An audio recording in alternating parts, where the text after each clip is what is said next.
let we recall what we discussed yesterday.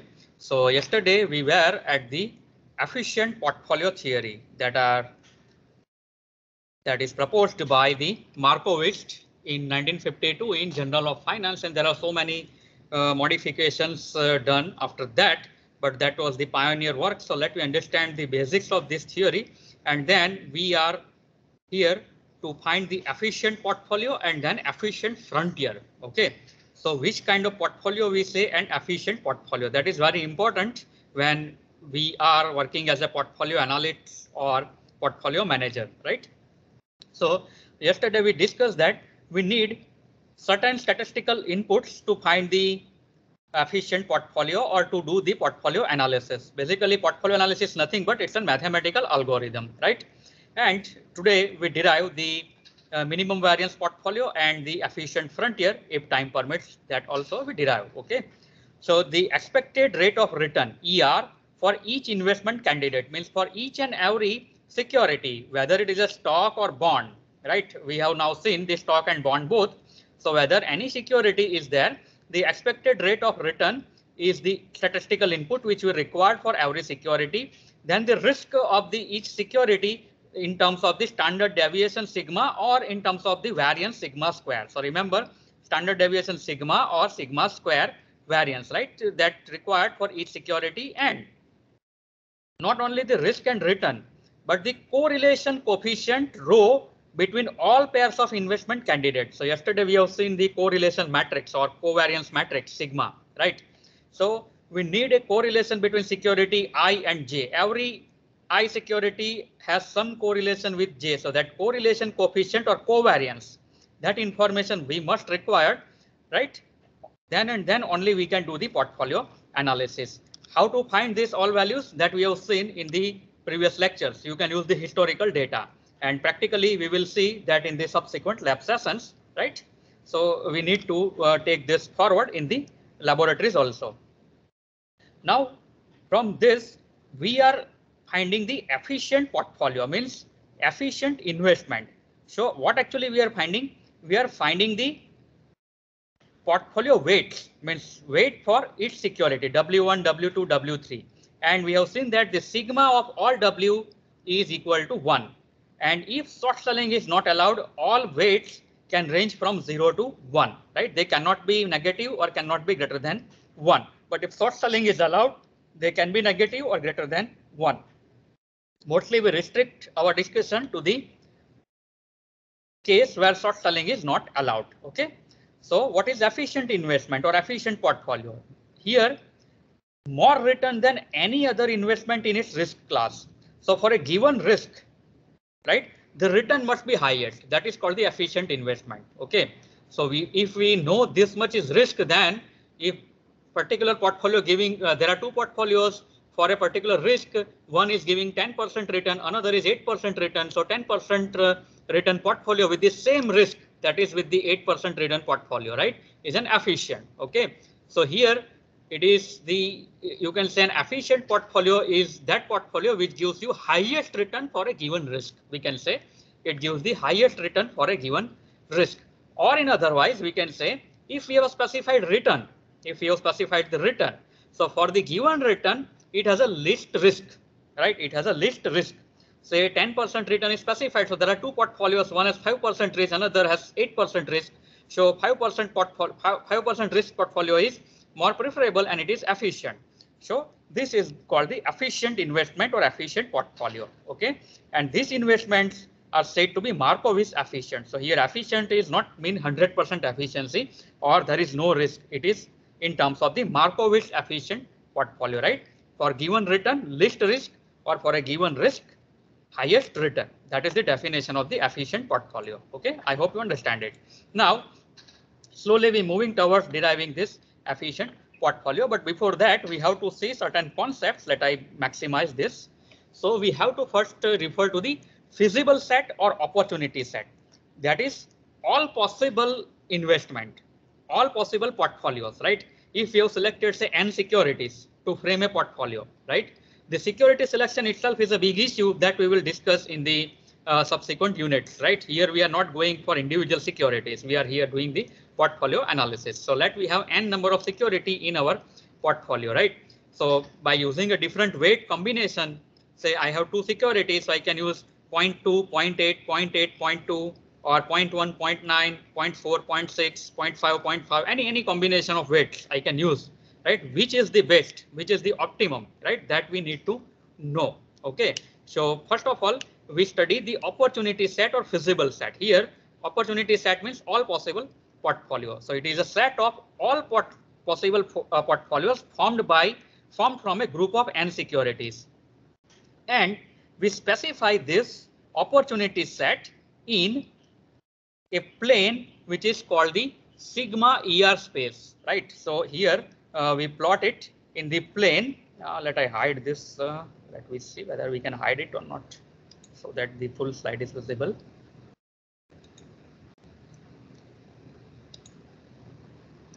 Okay, so yeah. So here you can see this is the sketch.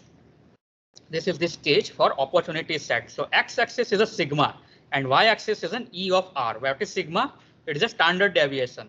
Or sometimes we can use sigma square, but usually it is a sigma. When we write, we mostly write the sigma square, right? And its square root is sigma. So remember, sigma square is a variance and its square root is a standard deviation. Frequently, I'm telling this because there are chance of mistakes there. Okay. So on y-axis, we have expected return ER. And if we sketch the sigma versus ER, right? For all possible portfolio, we get a set which is called the opportunity set, right? Which is called the opportunity set. And let we take a two security case. Let we take a two security case. So here, let I take a very simple example, because we always start with two security and then we extend to 3 and then n. Okay. So let I have two securities only in portfolio with this given expected return and this risk. And for simplicity, I assume the correlation coefficient rho 1, 2 is 0, right? Now what I do, I frame different portfolios by taking different value of W1, W2, because there are two securities. So there are two weights, W1, W2. Okay. I can vary it in any combination. Say I take 1.0 and 0, let's say point B. Again, I go to full view. So let I say point B 1.0, 0.0, because summation of weight should be 1. Then point C is for 5 by 6, 1 by 6. Then point D 4 by 5, 1 by 5, and similarly, right? Let I take also the cases where short sellings allowed. I take two more points where short sellings are allowed. Let I take this point A, which is 1.2, and this is minus 0.2. These negative weights are possible if we borrow. We are not holding the security, but we borrow it and we are in a short sell position, right? We are in a short position. Then this is possible. Right now, you just understand that negative weights or greater than 1 weights, that means we have short sell position in our portfolio. If it is not, then in all other points corresponds to only long position, means we are holding, we have only bought the stocks or bonds, right? We are not in a short sell position or short position. That's, I think, clear. Similarly, I take point J where the situation is like this. W1 is minus 0.2, then W2 is 1.2. Okay.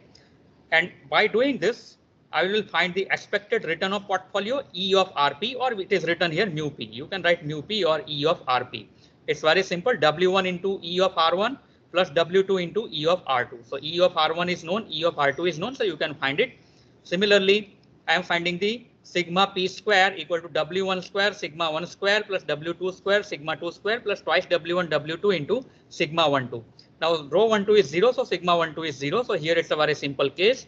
Sigma P square equal to W1 square into sigma 1 square plus W2 square into sigma 2 square. So sigma 1, sigma 2 are known, and I can write the sigma P for all different points. So these are all points that I have derived by using this data.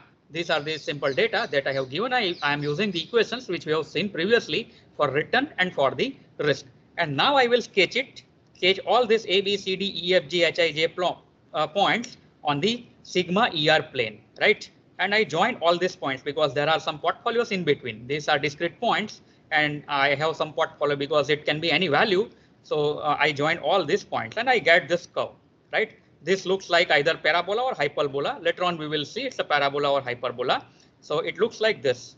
And on this plane, you can see on this plane, this point D is very important. This point D is very important. Why it is very important? Can anybody tell me why this point D is very important? By looking at the graph. This is sigma ER plane. So why this point D is very important?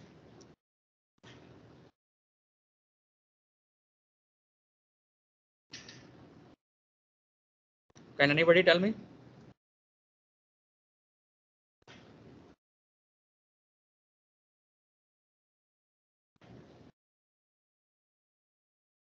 I need discussion with you also, because if you understand, then only it makes some sense. Otherwise,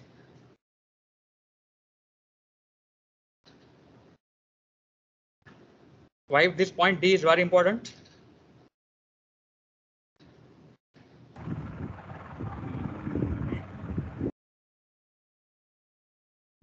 Minimum risk, maximum return. Is it a maximum return? There are points where the return is minimum risk. Yeah, it is a minimum risk. That's it. It is a minimum risk, right? No other point on this graph has the risk less than this. That is that, right?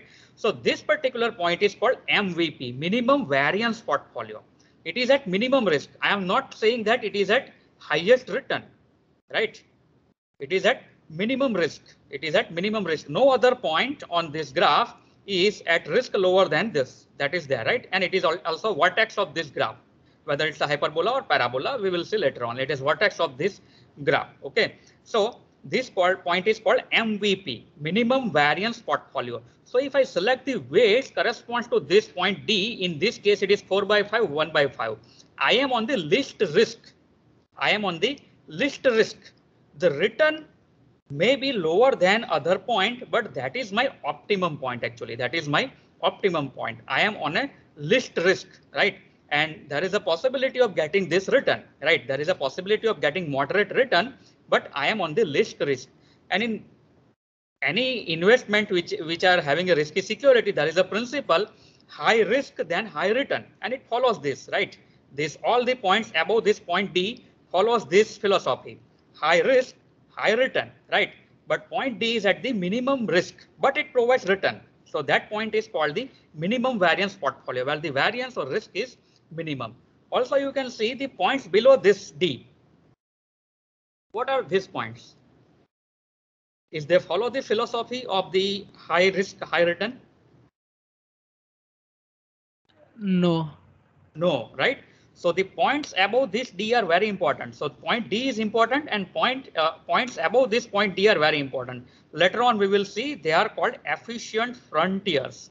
They are called efficient frontiers. So my portfolio can be at D, it is an optimum, right? Least risk. Or it can be at point E, F, or whatever other points, right? If I am doing short selling, I can use this point J also, or other K, L, M, N points if I allow further short selling, right? I can have infinite number of points possible here. So see, all these points are actually opportunity set or feasible set, right? They are possible investment. But out of that, this point D, which is MVP, is very important. And whatever points we are getting above these points, right? That later on we will see they are called efficient frontier. They are called the efficient frontier, where it follows that philosophy. If you want to increase your risk, if you want to increase your return, you have to increase your risk. The other points are feasible. They are possible, but they are not efficient frontier. So I hope you understood this basic principle, right? This principle is not only in a statement. There is a mathematical relation, and we have seen here. OK. Let we again stick to this two security case, and then later on we extend it to n security case. And right now let me derive what is this weights for this minimum variance portfolio, because this is for a particular case. However, this shape remains for any general case. Let me derive right now for the two security case, where this rho 1 2 may be 0, may not be 0. Any expected return or sigma is specified. This is only for this particular case. This is only for this data. This graph is for this data. Let me derive it for general case. So I go to my notepad and let I take a two security case, and I try to find this. So I hope my notepad is visible. So what my objective? My objective is to find the minimum variance portfolio for two security case with weight W1, W2 in general. I hope this is visible.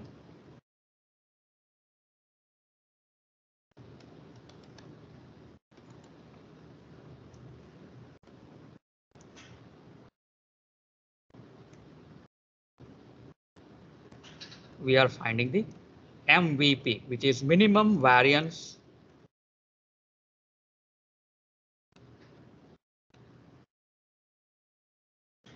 portfolio for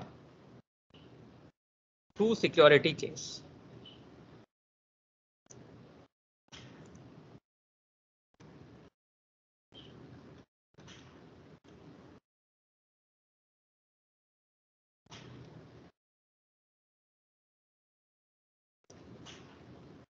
So let I take this sigma p square, which we have derived earlier for the two security case, which was W1 square sigma 1 square plus W2 square sigma 2 square plus twice W1 W2 into sigma 1, right? So that was the derivation that we have seen, the risk for the portfolio with two securities, right? I want to find a minimum variance portfolio. So I want to find the minima of this. So what is the procedure? I have to find the partial derivative of this sigma p square with respect to the weight W1 first and equate it to 0, and also its derivative with respect to W2 equal to 0, but I know the W1, W2 are related. So I know this W1 plus W2 are equal to 1. So I want here to find this minima, but I can use this equation W1 plus W2 equal to 1, and I can substitute W2 equal to W1. So I need not to worry about second differentiation. So W2 is W1, and then I will find this because the weights always sum to 1. So with this, my sigma p square, with this, my sigma p square will be equal to W1 square sigma 1 square plus 1 minus W1 whole square sigma 2 square plus twice W1 1 minus W1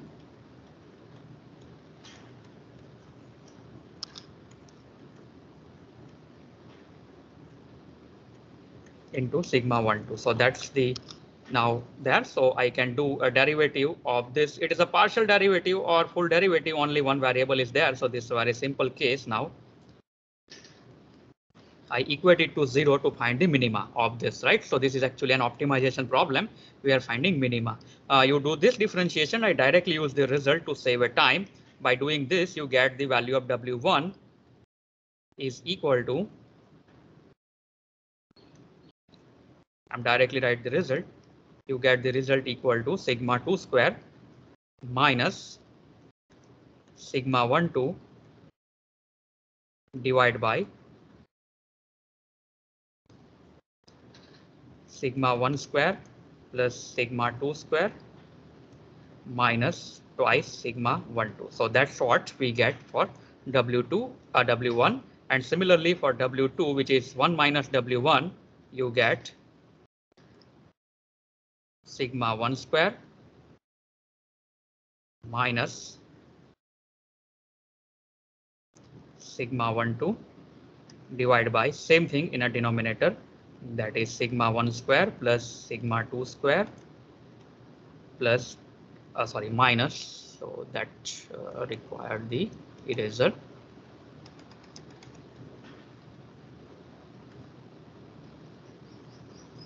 I'm writing directly this value and let me check whether it is correct expression or not.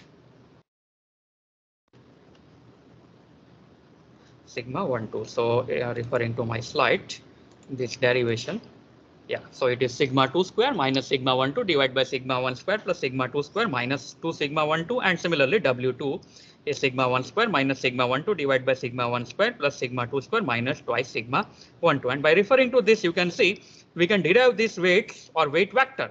If we find these weights, actually what we are finding a weight vector, right? So for two security case, it is very simple.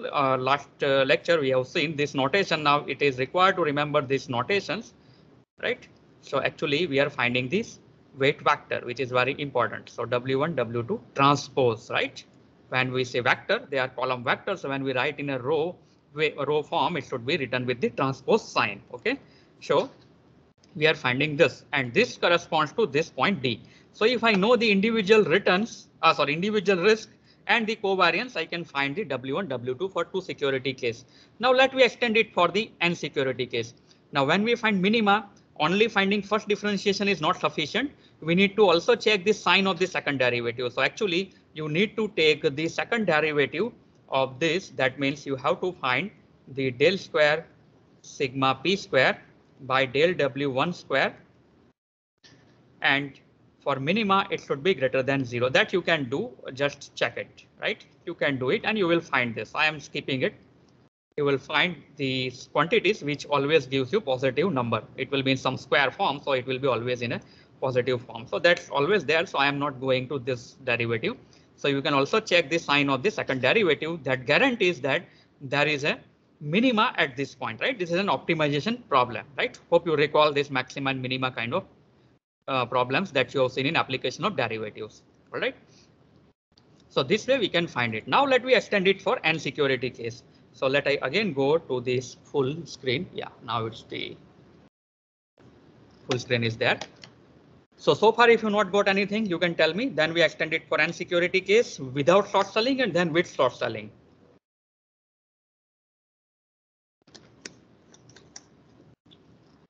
That gives us a general picture of the opportunity set, means all possible portfolios. Out of that, only some are efficient. So now we include the third security. So what happens if I include third security and let I assume there is no short selling? So for two security, I am in between these 2 points, the point B and point I. So I am restricted because point B is W1 1.0 and W2 0.0 and I is 0 and 1. In between, there are all possible weight combination, right? Which are less than 1. So if I have third security, then there are such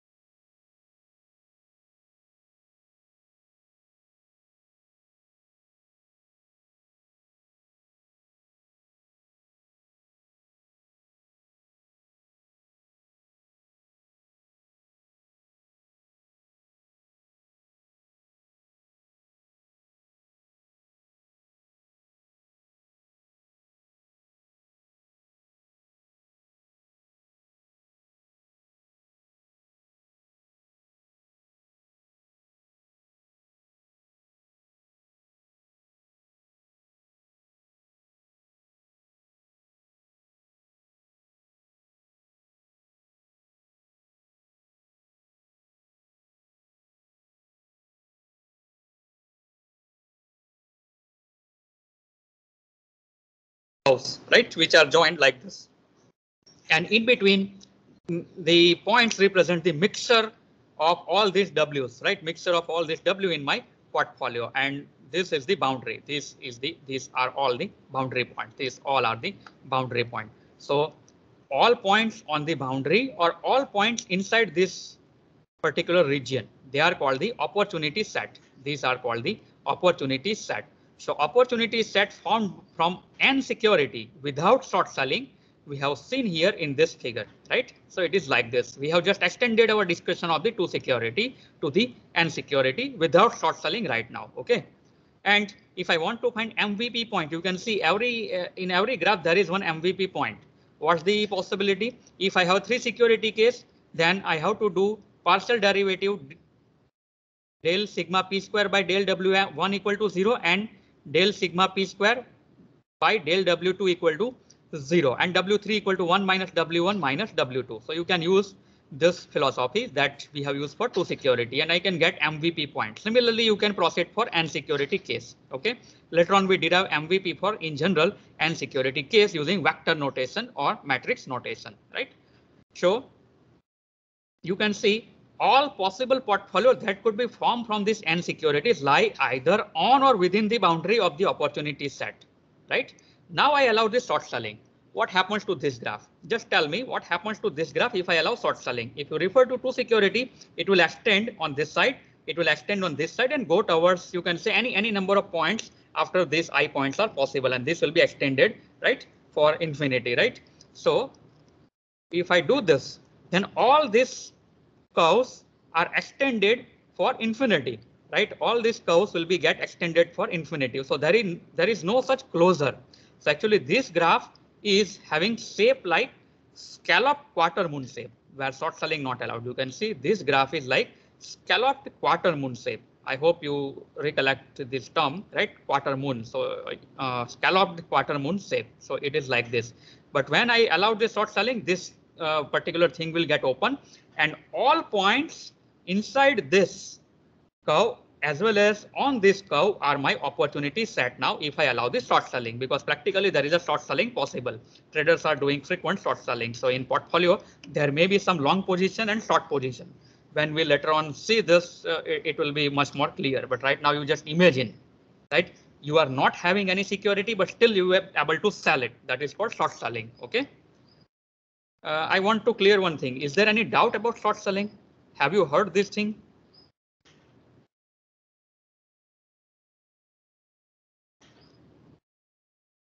Is this word is confusing to you, short selling? Because that's very important to understand.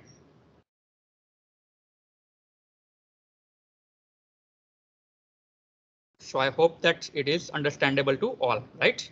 So when this is allowed, it opens up and it gives me this opportunity set. So all points here as well as on this boundary, right, are the opportunity set. And within the opportunity set are all individual securities and portfolio, right? And this all points within this space are feasible investment. So these all points are feasible investment. And out of this, only one point is MVP, right? And there are some points which corresponds to efficient portfolio that we see now later on. Now, as I mentioned, how to find MVP if we have more than one security, say n security. So let me derive it in general. So that will become an optimization problem. So you concentrate here. You might not have studied this optimization technique, but I give you an idea how to solve the optimization problem using the calculus. And here I will going to use the matrix calculus. So I use some equations that I mentioned here. Need not to remember the whole things, but remember the procedure, right? Remember the procedure. No need to remember the all equations, but remember the procedure, right? The equations that we are taking help from the basic matrix calculus I have mentioned, because you know the scalar calculus. The matrix calculus may not known to you, which is quite required in the linear algebra as well as in the optimization solution or problem solution for the optimization problems, right? So let I use this. So let me frame first optimization problem. What is this optimization problem is? So my optimization problem is to minimize sigma p square. So in optimization everywhere there is one minimization or maximization, but what? Sigma p square, right? Variance of the portfolio, risk of the portfolio, right? And there are some constraint. There may be constraint, may not be constraint. Mostly there are constraint. What are the constraints? So it is written such that sigma I equal to 120, wi equal to 0. I have to minimize this by finding the weights w, but that w should follow this equation. This is a constraint. You cannot take any w's. All the summation of w1 up to wn should be equal to 1. I write this in a other way. Instead of sigma p square, let I write exactly the objective function. This is my objective function. Minimize sigma p square is what? W transpose sigma w. You recall what we have derived in the last lecture. You can see for an asset portfolio, this sigma p square is written in a matrix form with this sigma with W transpose sigma W, where W is an weight vector, sigma is an correlation matrix. Covariance matrix here. Sigma is an covariance matrix. It contains sigma 1, sigma 1, 2 up to sigma 1n, and last row is sigma n1, sigma n2 up to sigma nn, where sigma 1 is actually sigma 1 square, sigma 2 is sigma 2 square, and sigma nn is sigma n square. I am frequently repeating this, so those who not got idea can recollect. Okay, so that's my covariance matrix. So I want to minimize this. Now also write this in a vector or matrix form. So see, it is sigma wi equal to 1. So w1 plus w2 plus up to wn equal to 0. So I can write it like this. It is w transpose into u equal to 1, where u is vector of 1. If I take vector of all ones with size 1 cross n, I write u equal to 1, 1, 1 transpose. So it is a column vector containing all ones. And my w is already defined w1 up to wn transpose. So it is also a column vector. So w transpose is a row vector. So w1, w2 up to wn multiplied by u, and u is a column vector. So 1, 1, 1, 1. So that will be w transpose into u equal to w1 plus w2 plus wn. So this particular equation, which is in a sigma form, written in a matrix form like this. So I hope you understand this. OK, w transpose into u equal to 1. So this is the constraint. Now this is a non-linear optimization problem with equality constraint, because this equation sigma p square is non-linear, w transpose sigma into w, and we have to minimize with respect to w. We have to find the weight vector w. OK, so this particular problem is solved by one technique which is called Lagrange multiplier method. This method is a part of the optimization problem. You might not have studied, but let me see, it's very simple. It involves only partial derivatives. So how to frame the Lagrangian? The Lagrangian is framed by writing first the objective function, which is w transpose sigma w plus a parameter called Lagrange parameter lambda, which is unknown, into the objective into the constraint equation in such that the right hand side is always 0. Here we have to write the equation of constraint such that right hand side is 0. So w transpose u minus 1 equal to 0. So here we have to write the constraint equation, which is w transpose into u minus 1. Actually, it is equal to 0. So that is my Lagrangian. Then to solve this problem, I have to find a partial derivative of this Lagrangian with respect to this independent variable, which is my vector w. So it is differentiation of the L with respect to vector w, right? It is vector w. Del L by del w bar should be, or w in a bold letter, equal to 0, and del L by del lambda should be equal to 0. To find this minima, we have to solve these two partial derivatives. OK, and let me take a notepad and we solve it. So I hope you understand this optimization problem. If still anything is not understandable, you can tell me. So we are now finding the MVP for n security case.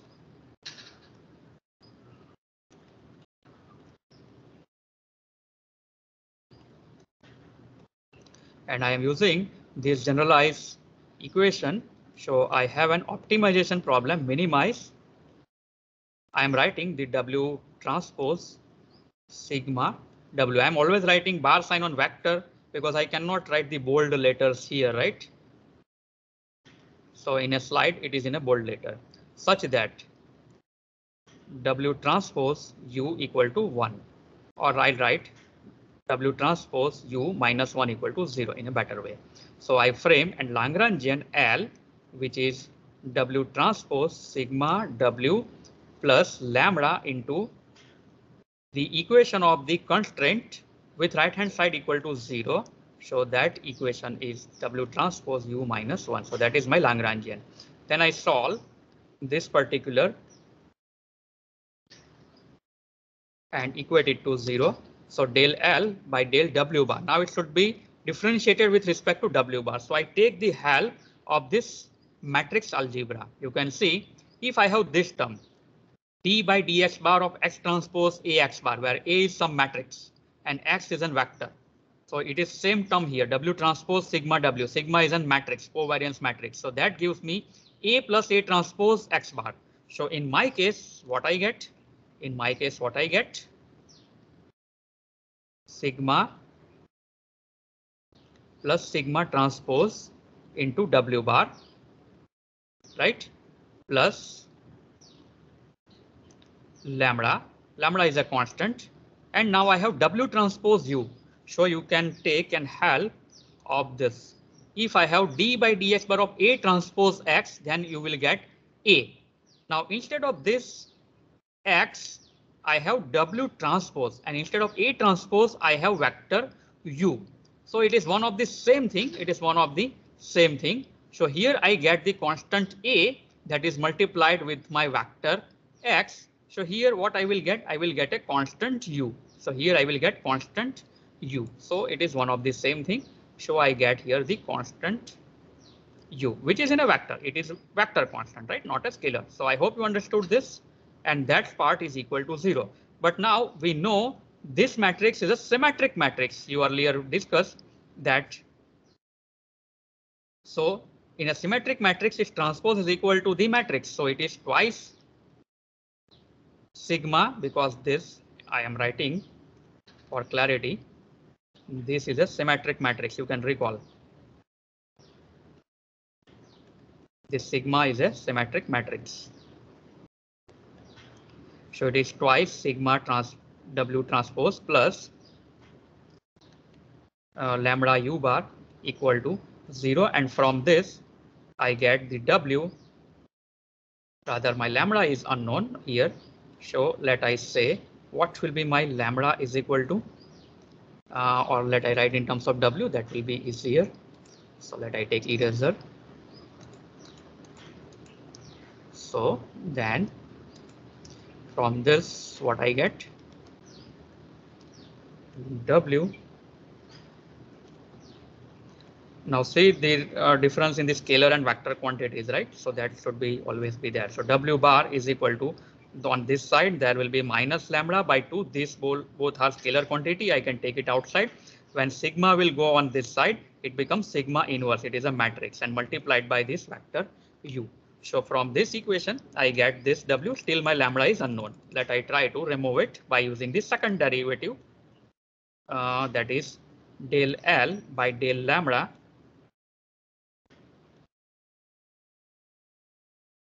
equal to 0, and this implies the same equation that we have W transpose into U equal to 1. You do this, it is very simple now.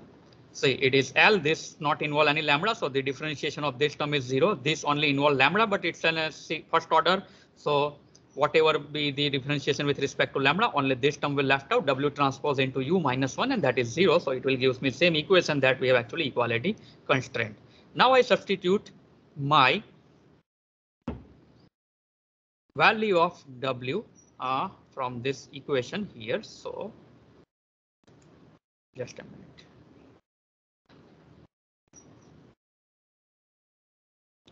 So let I say this is equation, just wait.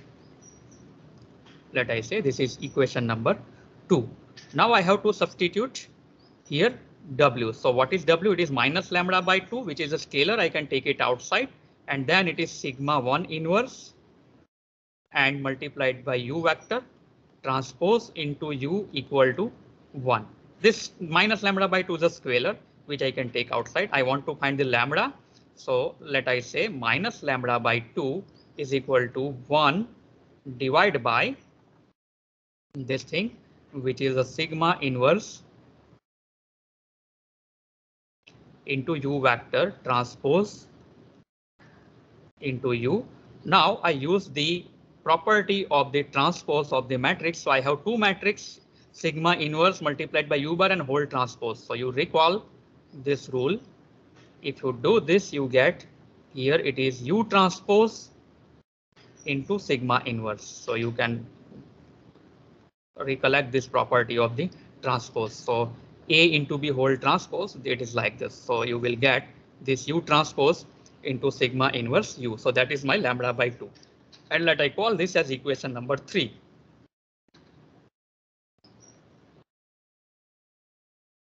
And I substitute this equation 3 into equation number 1, because now I know the lambda by 2. So I know now W. So from equation 1, what is my W?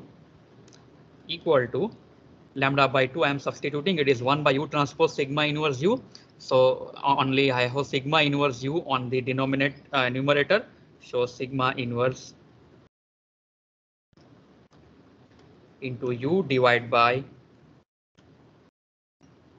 U transpose sigma inverse into U. So that's that. Now sometimes we need to specify not in W but W transpose.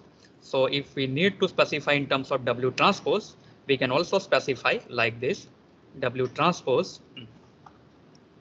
Let me take eraser. So my pen.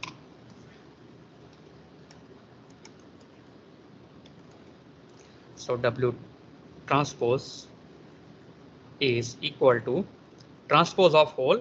Now I take the transpose of whole and again apply the property. So it becomes U transpose into sigma inverse, and this quantity which is in a denominator is a scalar. You can say it is U transpose sigma inverse U. You can find U transpose dimension. It is actually U is an n cross 1 vector. So U transpose is 1 cross n, sigma inverse is n cross n, and U itself is an n cross 1 vector. So that becomes a scalar quantity. So denominator is a scalar. So scalar is not affected by taking any transpose or anything, right? So scalar quantity. So this denominator is a scalar quantity. It is 1 cross 1 quantity. So that remains same. U transpose sigma inverse into U. Okay, so that's the value of W or W transpose, whichever you need, right? You can find, or you can find W from this and then take a transpose, or directly you can find the W transpose. So that's the derivation of this minimum variance portfolio, and we have determined this W corresponds to MVP. So this is W corresponds to MVP, which is U transpose sigma inverse. You can say it is U transpose sigma inverse divided by U transpose sigma inverse into U. So that's what we have derived. And from, if we know the WMVP means which corresponds to minimum variance portfolio, you can find the risk associated with that. That is a minimum risk with this investment, WMVP transpose into sigma WMVP. And you can also find the expected return corresponds to this MVP by using the formula for expected return that we have already seen. E of RP is equal to sigma WI into E of RI. So instead of WI, I substitute WI of MVP, and we can also express in terms of the vectors. So that's we have already seen. So you can refer it, right? So this way we have derived this MVP for the N security case. So I hope you understand now how to obtain this point for every investment or every portfolio, right? So if I have an N security, there is only one point which is having MVP, and that's what we have derived. And points above MVP are very important, right? And here I have one example for you to take it in the as an homework. So in this, the data are provided. Now see, you have to become a data analytics. The data will be given to you in the all the examples in form of some table.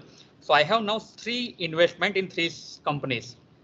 Here the name of the Exelon, IH and CityCrest, this name of the companies are there. The numbers are given, say I equal to 1, 2, 3.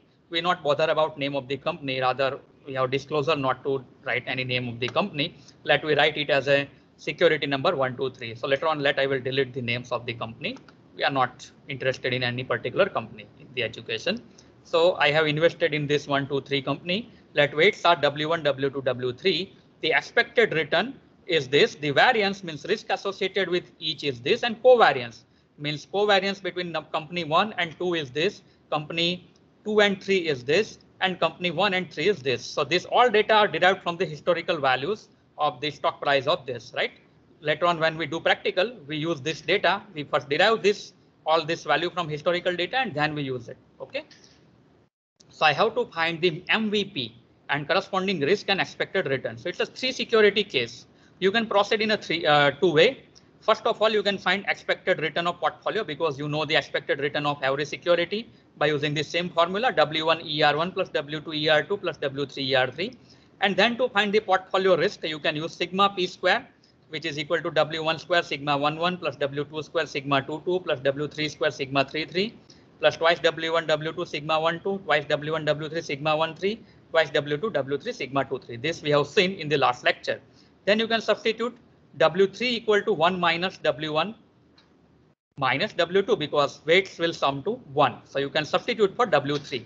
So everything will be in terms of W1 W2.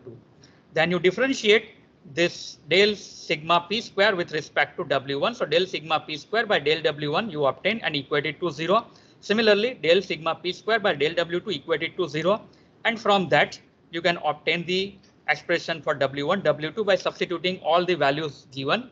Sigma 1, 2, sigma 2, 3, all values are given. So you can obtain W1, W2 by solving these two linear equations. And then you can find W3 by using the 1 minus W1 minus W3, 2. And if we know now the weights, we know the individual returns, individual risk, and the covariance, we can find the sigma p square corresponds to MVP and expected return corresponds to MVP. So that you can solve. And that's how we have solved here for 3 security case. In a MATLAB, we take the n security case where we take the vectors notation, right? So I hope this particular thing is clear. And what is your today's assignment? That is also clear. You have to solve this example. OK. Now we go to a very important concept of efficient frontier. Whether all opportunities set are feasible, but can we invest in at any point? Can we make a portfolio using any point on the opportunity set? No. So the efficient frontier of the opportunity set dominates all other investment in the opportunity set.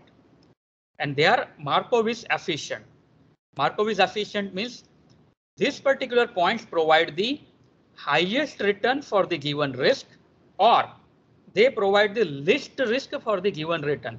Which are such points in the opportunity set? This is the general graph of my opportunity set. This is the boundary, and all other points inside this are my opportunity set. OK, so which points are the points which satisfy this Markowitz efficient criteria? Only points which are above this point E, which corresponds to MVP and on the boundary of this opportunity set, right? You can say if you take any point on this set and any other, say point C3, then expected return is this, right? Expected return is this. Let I take the points which are having the same expected return and inside the opportunity set. So all other points like this, these points, all I am moving the mouse. All points are opportunity set. But what about the risk? The risks are higher.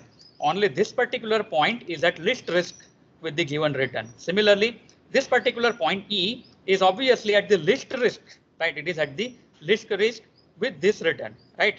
And if you see, there are other points possible in the opportunity set. There are inside this graph, inside this boundary, right? Which has the same return, but the risk is high. Risk is high.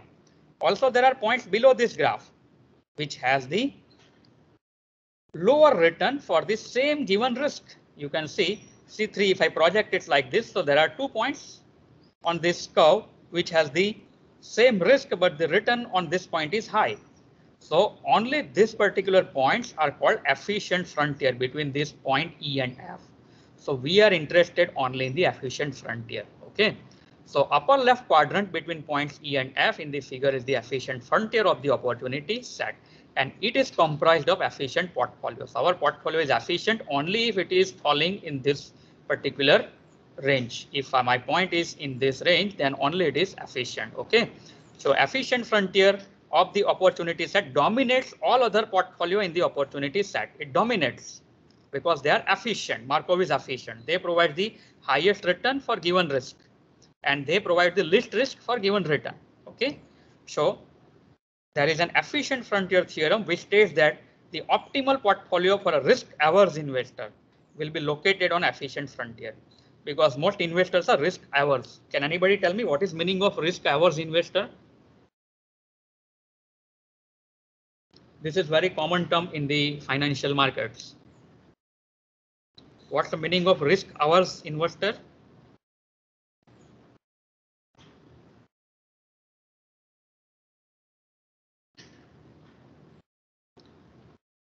Anyone?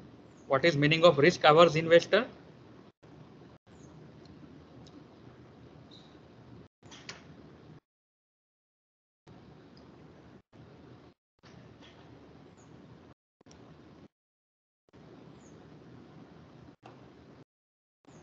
Risk-averse investor means investors, those who are afraid of taking risk. Usually the investors are having mindset that they want return, but they don't want to take a risk.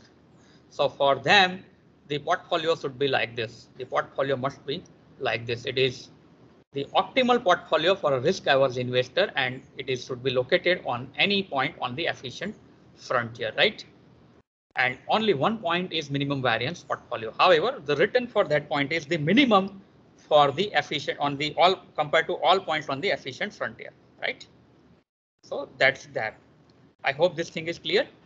Now we have derived the MVP point E. I want to derive all the points from E to F. How can I find? How can I find? I am not interested now only in one point, because I can locate my portfolio at any point, right? Because I want higher return, then if I ready to take a high risk, I want higher return, but it should be on the efficient frontier, not anywhere in the opportunity set, not inside the graph. It should be on a boundary of this graph and only on this upper portion. I want to find all points, means all the weights. Points means weights actually, W vector. So how can I find? So again, I will solve an optimization problem to derive this efficient portfolio. For n security case, here not the objective is not only to find MVP, but the efficient frontier. How? So I state my optimization problem like this. It is minimize again my sigma W. Such that there are constraints. W transpose U equal to 1, and there is a second constraint. Yes, any issue so far? I'm listening some sound. Any issue? Okay, so let me continue. Any issue? Hello, I'm not getting any sound, any clear sound. Is there any issue to anybody? If there is no issue, please mute your mics.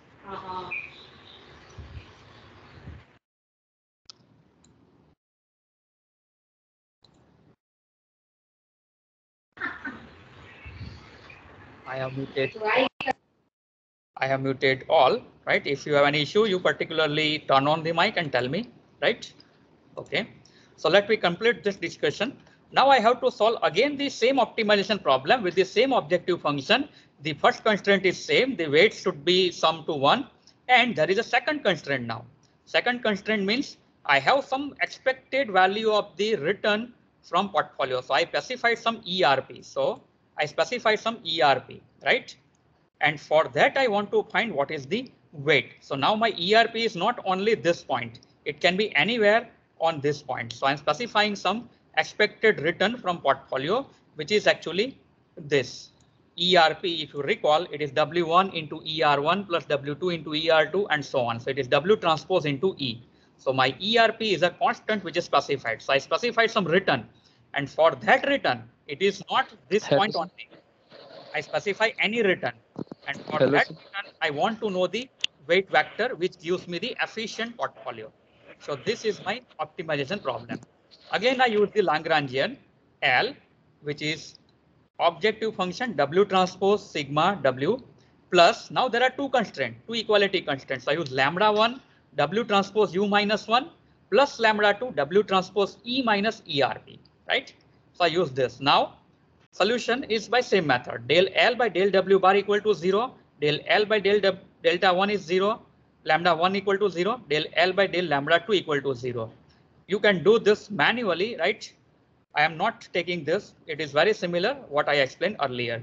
And this gives me the efficient portfolio WP. Again, we obtain the solution in terms of W, and that gives me solution in terms of W, which I mentioned here at WP, which is a portfolio weight, WP for efficient frontier or efficient portfolio.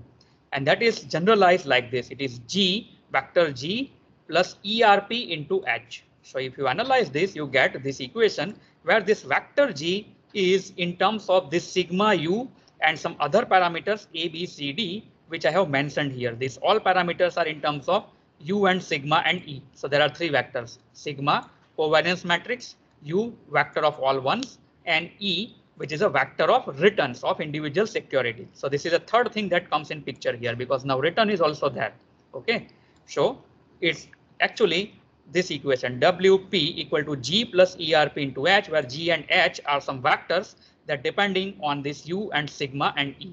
So you can refer to this equation, and if we know the WP, I can find the variance or risk corresponds to this by substituting W equal to WP. The covariance matrix is known. So you just go through it and you will find this. Now tomorrow we use this optimized solution. I am not going to derive it.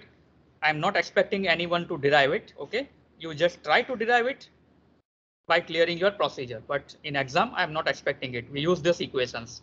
Equations will be known to you. OK, so we remember this equation WP equal to G plus ERPH, where G and H are function of this U vector, E vector, and the sigma. OK, so that's it. And now next we plot this sigma P versus ERP for this efficient frontier, right? So now let me plot the sigma P versus ERP for this efficient frontier, and let me see what is the shape of this graph, right? And we find Hello, sir. vertex which corresponds to MVP, right? So that's it for today. So I hope if there is any doubt, Hello, sir. you can tell me. Hello. Yes. Sir, time. Yeah, so I just conclude it because this was required to complete. So now we complete it. So I hope you all got this. Any doubt we can discuss. And now next we use this same equation that we have derived with this optimization problem to have the plot of sigma P versus ERP for the efficient frontier. OK, and then we solve some examples. So tomorrow we complete this Markowitz efficient theory, and then we have to go to capital market line and capital market model, where we also involve the risk-free securities. So hope you all get it. So let I stop sharing and stop recording. Attendance you can give in